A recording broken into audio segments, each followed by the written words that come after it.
ministre de l'Industrie. Monsieur le ministre, la région dunkerquoise est, comme la majorité de nos régions industrielles, touchée par la crise économique. Vendredi dernier, j'accompagnais la manifestation rassemblant à Gravelines quelques centaines de salariés et leurs familles. En effet, voici quelques mois, les salariés de Betafens, entreprise belge, spécialisée dans le tréfilage et la fabrication de clôtures, apprenaient que 58 des 127 emplois seraient supprimés dans leur usine située à Bourbourg dans ma circonscription. D'autre part, fin septembre, dans la circonscription de mon collègue Christian Hutin, que j'associe à cette question, la direction britannique de Rexam annonçait brutalement la fermeture de son usine en France, fabriquant des boîtes pour boissons, entraînant la suppression de 139 emplois. On le sait, toute annonce de suppression ou de diminution d'activité est douloureuse, mais dans les cas précités, cela ressemble à de la délocalisation sauvage. La fermeture de Rexam est la conséquence d'une décision d'un groupe britannique dont l'unité française dégage pourtant près de 5 millions d'euros de bénéfices après impôt en 2008.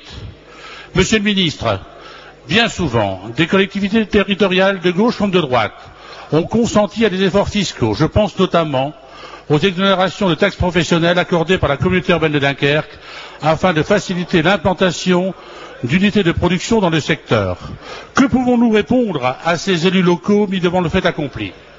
Alors que nous voulons croire aux effets positifs du plan de relance qui permet à la France de mieux résister à la crise que certains de ses partenaires européens, quelle réponse pouvez-vous apporter aux familles dont les salariés n'ont pas démérité et qui sont les dommages collatéraux de cette décision? Je vous remercie de votre réponse. Madame le ministre de l'économie, de l'industrie et de l'emploi. Monsieur le Président, Mesdames et Messieurs les députés, Monsieur le député Le Coll, l'État doit tout faire pour essayer de préserver l'emploi, l'État doit tout faire pour essayer de maintenir l'activité sur notre territoire. Vous avez parlé de l'usine Rexam à Gravelines qui a perdu à peu près la moitié de son activité au cours du dernier semestre, qui a enregistré des pertes et pour laquelle l'État s'est mobilisé puisque, vous le savez, nous avons mis en place des mesures de chômage partiel pour venir en soutien de la baisse d'activité. Tout récemment, le groupe britannique Rexam a annoncé tout simplement la fermeture de l'entreprise. Et dans ces conditions, croyez-moi, nous allons être extrêmement attentifs. Je suis déjà informé par Monsieur le Préfet, que j'ai mobilisé sur le sujet, que le plan de sauvegarde comporte un certain nombre d'insuffisances. Nous allons évidemment immédiatement attirer l'attention de la direction sur le fait qu'il doit être remédié à ces insuffisances. Deuxièmement, j'ai attiré l'attention de la direction britannique sur l'obligation de revitalisation du territoire et là aussi le groupe Rexam devra participer à la revitalisation du territoire.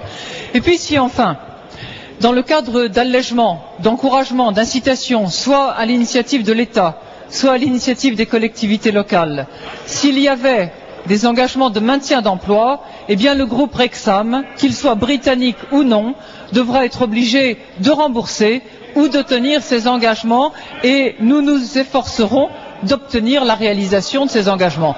L'État français fait beaucoup pour maintenir l'attractivité, attirer l'activité économique, la développer, la retenir. Il mettra exactement la même détermination à faire respecter les engagements pour que personne à Gravelines ne soit laissé au bord du chemin. La parole est à Jean-Luc Perrat. Merci, Monsieur le